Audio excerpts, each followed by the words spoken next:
Hello students, कैसे हैं आप।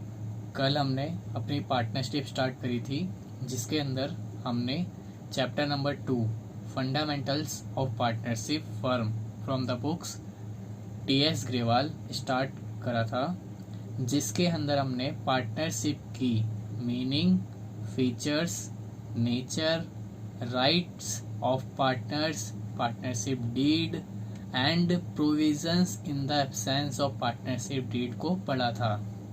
अगर आपने कल वाली क्लास नहीं देखी है तो नीचे दिए गए डिस्क्रिप्शन में लिंक दी हुई है, आप वहां से जाकर भी देख सकते हैं। तो आज हम क्या करने वाले हैं, आज हम एक्सरसाइज के कुछ क्वेश्चंस करने वाले हैं जो कि हमने कल पढ़ा है उससे रिलेटेड होंगे।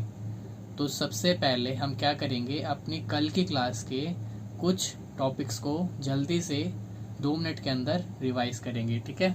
तो सबसे पहले हम क्या करने जा रहे हैं, स्टार्ट करते हैं कहाँ से, provisions in the absence of partnership deed. कल हमने लास्ट में टॉपिक पढ़ा था प्रोविजंस मतलब रूल्स, कि क्या क्या रूल्स हैं जो अप्लाई होंगे, कब अप्लाई होंगे, जब हमारे पास पार्टनरशिप डीड नहीं होगी या फिर पार्टनरशिप डीड होगी तो वो क्या होगी, साइलेंट होगी। इसका मतलब उसके अंदर वो वाली क्लॉज नहीं होगी, ठीक है।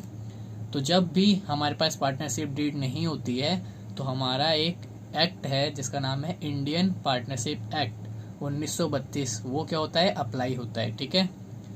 तो उसमें क्या कहा गया है कि अगर पार्टनरशिप डीड नहीं है तो प्रॉफिट और लॉस पार्टनर्स के बीच में कैसे बटेगा, इक्वली बांटा जाएगा। कैसे बांटा जाएगा, इक्वली बांटा जाएगा, ठीक है।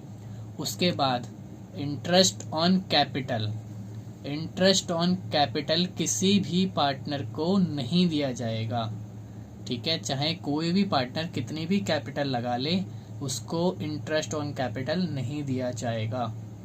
सेम होता है इंटरेस्ट ऑन ड्राइंग, इसी के जैसा, जैसे कि इंटरेस्ट ऑन कैपिटल नहीं दिया जाएगा वैसे ही इंटरेस्ट ऑन ड्राइंग भी चार्ज किसी पार्टनर से नहीं करी जाएगी, ठीक है। और साथ ही साथ अगर किसी पार्टनर ने क्या दिया है, लोन दिया है, किसको दिया है, फर्म को, तो उसे इंटरेस्ट मिलेगा। कितना इंटरेस्ट मिलेगा, 6% पर एनम। ये जब मिलेगा जब हमारे पास पार्टनरशिप डीड नहीं है। अगर पार्टनरशिप डीड है और उसके अंदर लिखा है कि उसको 6% या 6% से ज़्यादा मिलेगा तो उतना ही मिलेगा। अगर लिखा है 8% मिलेगा तो 8% मिलेगा।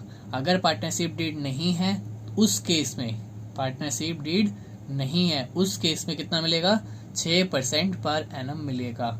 अच्छे से ध्यान रखना इस पॉइंट को, बहुत इंपॉर्टेंट है। उसके बाद है हमारे पास रेमुनरेशन। रेमुनरेशन को क्या कहेंगे, इसके अंदर क्या क्या चीजें आती हैं, सैलरी और कमीशन। तो सैलरी और कमीशन भी किसी पार्टनर को नहीं दी जाएंगी, ठीक है। और साथ ही साथ एडमिशन ऑफ ए पार्टनर, तो जब तक सारे पार्टनर नहीं एग्री करते कोई पार्टनर नया एडमिट नहीं किया जाएगा, ठीक है। तो पार्टनरशिप डीड नहीं है तो admission of A partner not allowed, ठीक है। अब हम क्या करते हैं, अपनी बुक से पहला क्वेश्चन स्टार्ट करते हैं और देखते हैं कि क्या हम इस क्वेश्चन को आंसर कर पा रहे हैं। तो मैं आपके सामने अपनी बुक को लेकर आता हूं जिससे हमें क्वेश्चंस को करना है। देखिए, आपको दिख रहा होगा एक्सरसाइज का ये पहला क्वेश्चन है। अच्छे से नहीं दिख पा रहे, रुकिए। अब देखिए पहला क्वेश्चन क्या कह रहा है, in the absence of partnership deed. इसका मतलब हमारे पास पार्टनरशिप डीड नहीं है।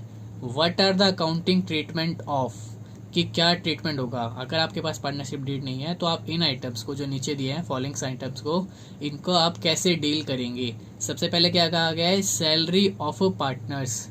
तो अभी हमने पढ़ा था अगर पार्टनरशिप डीड नहीं है तो किसी पार्टनर को सैलरी नहीं दी जाएगी, ठीक है। नेक्स्ट हमारे पास क्या है, इंटरेस्ट ऑन पार्टनर्स कैपिटल। अभी हमने ये भी पढ़ा था कि किसी भी पार्टनर को इंटरेस्ट ऑन कैपिटल नहीं दिया जाएगा, ठीक है। तो आंसर तो हमें पता है, लेकिन इसको इन राइटिंग में कैसा लिखना है वो मैं आपको लिख कर दिखाता हूँ, ठीक है। 1 मिनट में बुक को साइड कर देता हूँ, आप इसका स्क्रीनशॉट ले लीजिए जब तक आपके पास बुक नहीं है। और आप सभी को यही वाली बुक परचेज करनी है, टी.एस. ग्रेवाल, और लेटेस्ट एडिशन को परचेज करना है, ठीक है।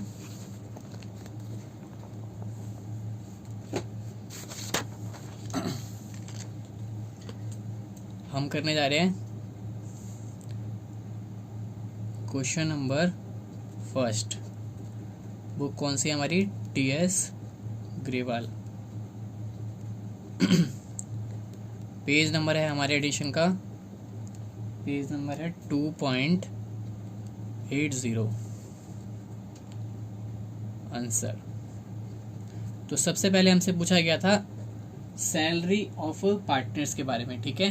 तो जब हमारे पास पार्टनरशिप डीड नहीं होगी तो सैलरी किसी भी पार्टनर को नहीं दी जाएगी। तो इसको कैसे लिखेंगे आंसर को? हम लिखेंगे in the absence of partnership deed provisions of Indian partnership act 1932 will apply, therefore salary payable to any partner is not allowed. आपको पूरी स्टेटमेंट बता दी है कि कैसे आपको आंसर लिखना है, ठीक है। सेकंड हमसे पूछा गया था इंटरेस्ट ऑन कैपिटल के बारे में, ठीक है। तो उसका भी आंसर हम सेम करेंगे। क्या लिखेंगे? In the absence of partnership deed, कौन से प्रोविजन अप्लाई होंगे? इंडियन पार्टनरशिप एक्ट 1932 के provisions of Indian partnership act 1932 will apply, therefore interest on capital is not payable to any partner। उसके बाद थर्ड नंबर पे देख लेते हैं क्या पूछा गया हमसे। तो थर्ड नंबर पे हमसे पूछा गया है interest on partner loan. Interest on partner loan, interest on partner loan के बारे में हमने पढ़ा था कि इंटरेस्ट ऑन पार्टनर लोन क्या होगा? अगर पार्टनरशिप डीड नहीं है तो पार्टनर को दिया जाएगा, बट कितना दिया जाएगा? @ 6% पर एनम, ठीक है। तो थर्ड नंबर पे हम इसका आंसर कर लेते हैं। सेम वैसे ही लिखेंगे फिर से, in the absence of partnership deed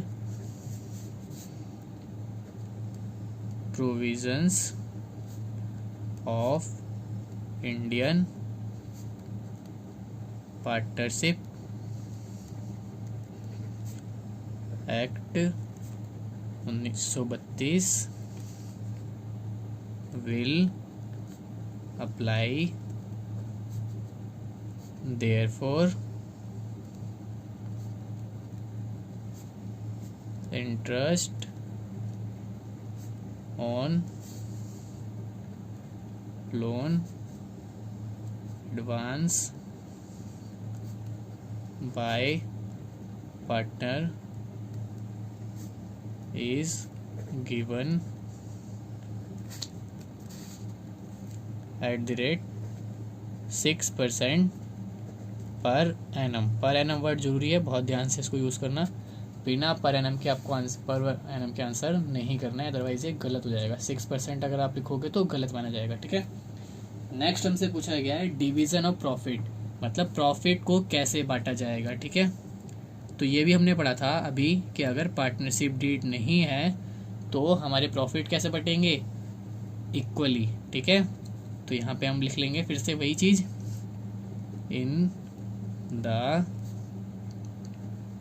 absence of partnership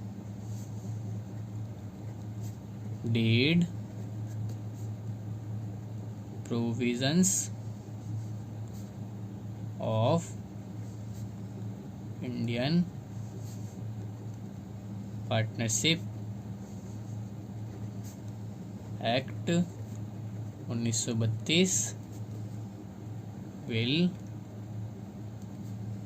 apply, therefore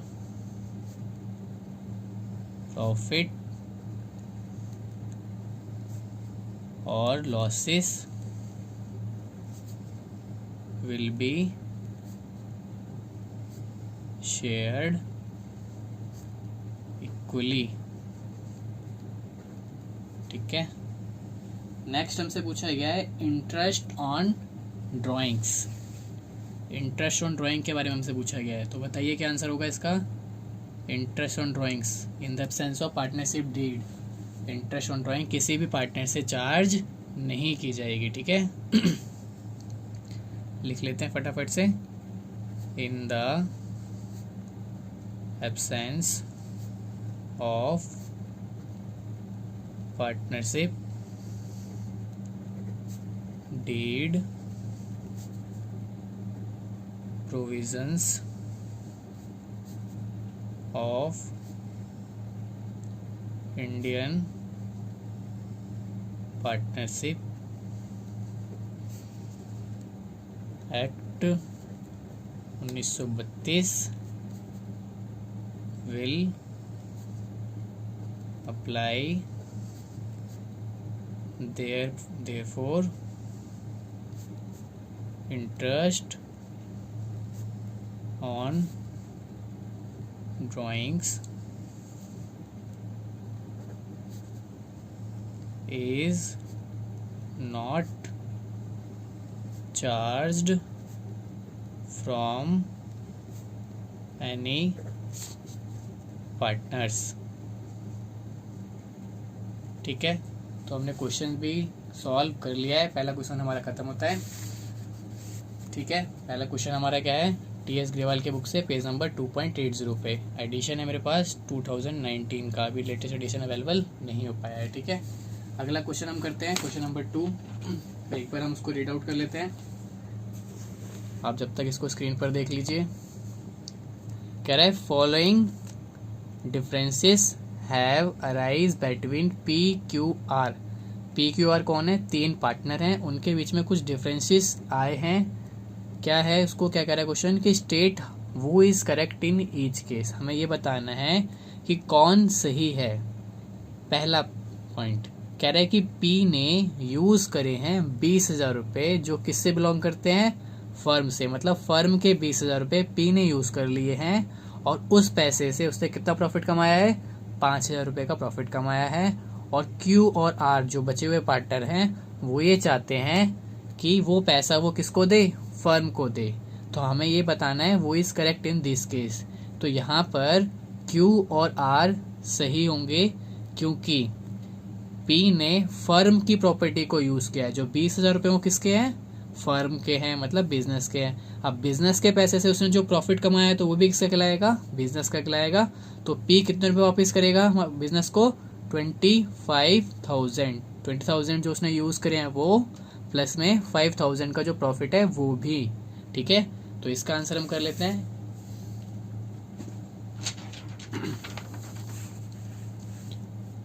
तो हमारे पास क्वेश्चन नंबर है 2 from the book T.S.. Grewal. Page number इसका भी हमारा 2.80 है, ए point.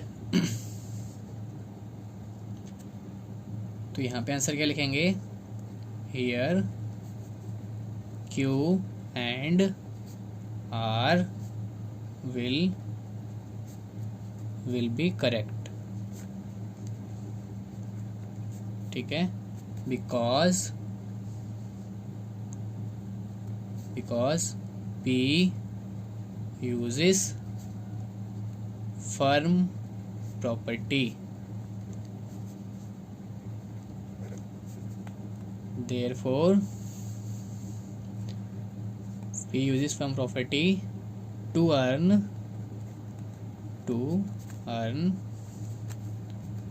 profit. Therefore, P is liable to pay rupees 25,000 to the firm. ठीक है, second part इसका पढ़ लेते हैं। सेकेंड पार्ट क्या है कि क्यू ने क्या कहा कि क्यू ने भी 5,000 रुपये जो किससे बिलोंग करते हैं, फर्म से, वो यूज करे और उसको क्या हो गया, 1,000 रुपये का लॉस हो गया। अब वो ये चाहता है, he wants firm to bear the loss, वो चाहता है कि फर्म बियर करे लॉस को। तो इस केस में क्यू सही नहीं है, ठीक है, क्योंकि क्यू ने ये पैसे अपने पर्सनली यूज करे हैं, अपने आप यूज करे हैं, तो ये अकेला ही रेस्पॉन्सिबल होगा लॉस के केस के अंदर।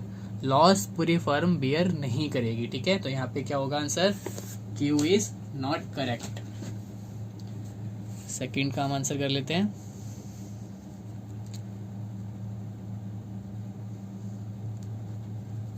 Q is not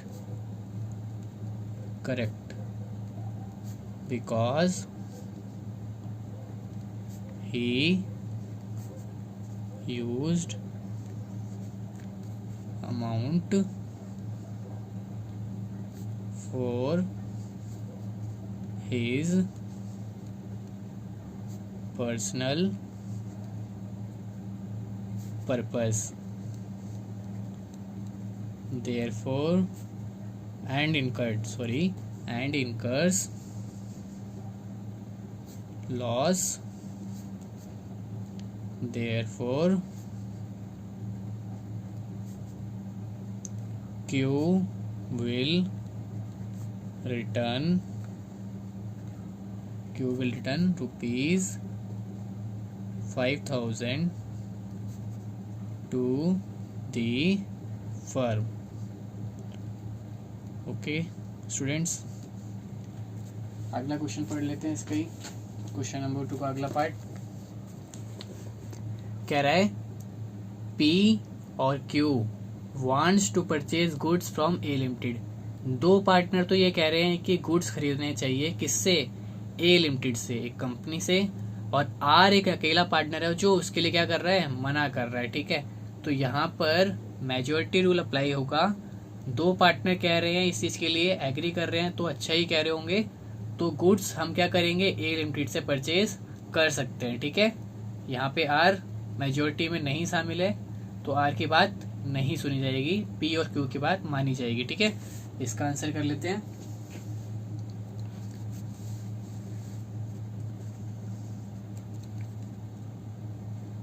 point number C, majority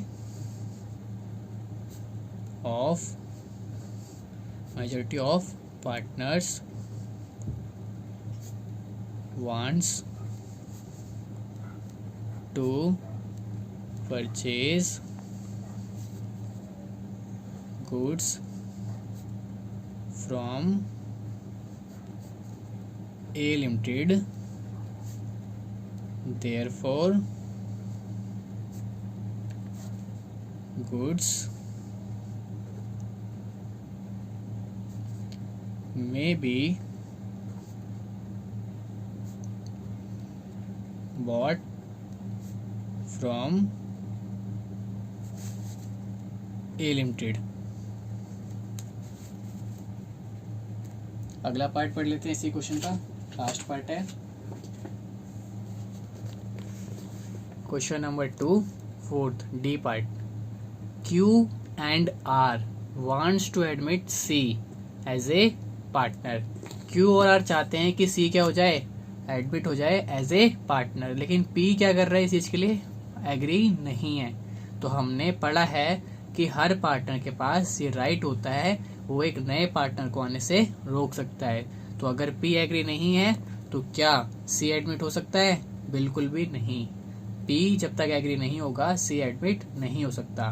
किसी नए पार्टनर को एडमिट करने के लिए सारे पार्टनर एग्री होने चाहिए। ठीक है, इसका भी आंसर हम लिख लेते हैं।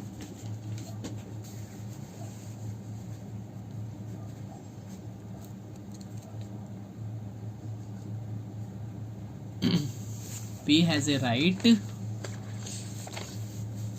P has a right to restrict the entry of a new partner. Therefore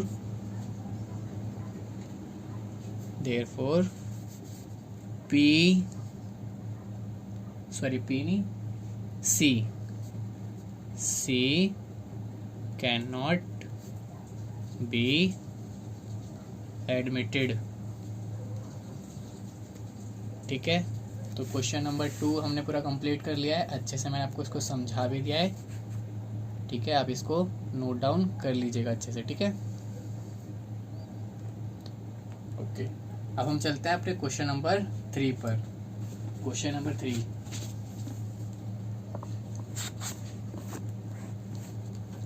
अच्छे से दिख रहा है आप सभी को? क्वेश्चन नंबर 3 देख लीजिए। क्वेश्चन नंबर 3 क्या कह रहा है? ए बी सी 3 पार्टनर हैं और इनके पास भी क्या नहीं है? पार्टनरशिप डीड नहीं है। At the end of first year of the commencement of the firm, कह रहा है कि 1 साल हो गया है बिजनेस को स्टार्ट किए हुए पार्टनरशिप में, तो उनको कुछ प्रॉब्लम्स फेस करनी पड़ रही है। तो हमें बताना है state how will you settle this dispute. हमें बताना है कि कैसे हम इस प्रॉब्लम को सॉल्व करेंगे। ठीक है, if the partner approach you for this purpose, अगर पार्टनर ने हमें बोला इस चीज़ को सॉल्व करने के लिए। ठीक है, तो सबसे पहला पार्ट ए क्या कह रहा है? A wants that interest on capital should be allowed to the partners. A चाहता है कि इंटरेस्ट ऑन कैपिटल दिया जाए सारे पार्टनर्स को, लेकिन बी और सी क्या कह रहे हैं? Not agree. तो यहाँ पे कौन सही है? बी और सी। अभी हमने पढ़ा था कि अगर पार्टनरशिप डीड नहीं होती है तो किसी भी पार्टनर को इंटरेस्ट ऑन कैपिटल नहीं दिया जाता है। तो इसका आंसर आप होमवर्क में लिखेंगे अपने आप खुद। ठीक है, यहाँ पे क्या लिखेंगे? B and C are correct. As claim not accepted because in the absence of partnership deed provision of Indian partnership act 1932 will be applied. Therefore interest on capital is not payable to any partner. मैंने आपको लिख के भी दिखाया था question number 1 में, आप वैसे ही लिख लीजिएगा। ठीक है, सेकेंड पार्ट इसका पढ़ते हैं। बी पार्ट कह रहा है कि B wants that partner should be allowed to draw salary. B चाहता है कि पार्टनर्स को क्या मिले? सैलरी मिले, लेकिन ए और सी क्या कर रहे हैं? इस चीज़ के लिए एग्री नहीं कर रहे। तो कौन सही है यहाँ पे? ए और सी यहाँ पे सही हैं। किसी भी पार्टनर को सैलरी नहीं दी जाएगी। पार्टनरशिप डीड नहीं है तो हमारे रूल कहाँ के अप्लाई होते हैं? Indian partnership act 1932 will applied. और वो क्या कहता है कि किसी भी पार्टनर को कोई भी सैलरी कमीशन नहीं दी जाएगी। ठीक है, अगला हम पढ़ लेते हैं पॉइंट नंबर सी। सी क्या कह रहा है? C wants that loan given by him to the firm should be bear interest at the rate 10% per annum, but A and B not agree. C कह रहा है कि जो लोन सी ने फर्म को दिया है उस पर उसे कितना इंटरेस्ट चाहिए? 10% पर एनम चाहिए, लेकिन इनके पास तो कोई पार्टनरशिप डीड ही नहीं है, इन्होंने तो कोई रेट इंटरेस्ट का एग्री नहीं किया। तो 10% जो वो मांग रहा है वो क्या है? गलत है। ठीक है, तो यहाँ पे कौन सही है? ए और बी सही है। 10% का इंटरेस्ट उसे नहीं दिया जाएगा। कितना दिया जाएगा बताओ? जब पार्टनरशिप डीड नहीं होती है तो कितना अलाउड किया गया है इंडियन पार्टनरशिप एक्ट में? 6% पर एनम। ठीक है, अगला हमारे पास क्या है? ए and be having contributed larger amount of capital. कह रहा है ए और बी ने कैपिटल लगाई है बहुत ज़्यादा अमाउंट में, और इसीलिए वो प्रॉफिट को भी क्या कह रहे हैं? कि बांटा जाना चाहिए किस रेशियो में, कैपिटल की रेशियो में, मतलब जिसने जितना पैसा लगाया है उसको उतना ज़्यादा प्रॉफिट मिलना चाहिए। ठीक है, तो सी इस चीज़ के लिए एग्री नहीं कर रहा है, तो यहाँ पे कौन सही है, यहाँ पर सी सही है। अगर पार्टनरशिप डीड नहीं है तो प्रॉफिट कैसे बढ़ते हैं, इक्वली बढ़ते हैं, ना कि कैपिटल की रेशियो में बढ़ते हैं। ठीक है, तो यहाँ पर प्रॉफिट कैसे बढ़ जाएगा, इक्वली बांटा जाएगा। तो आपको इसके आंसर आप खुद अपनी कॉपी में लिखना है। ठीक है, तो आज हमें बस इतना ही करना है, आज के लिए इतना ही करते हैं। और आपके लिए illustration number 1 and illustration number 2 वो भी दोनों क्या है, होमवर्क में जाएंगी। ठीक है, मैं लिख देता हूँ यहाँ पर आपका होमवर्क क्या है।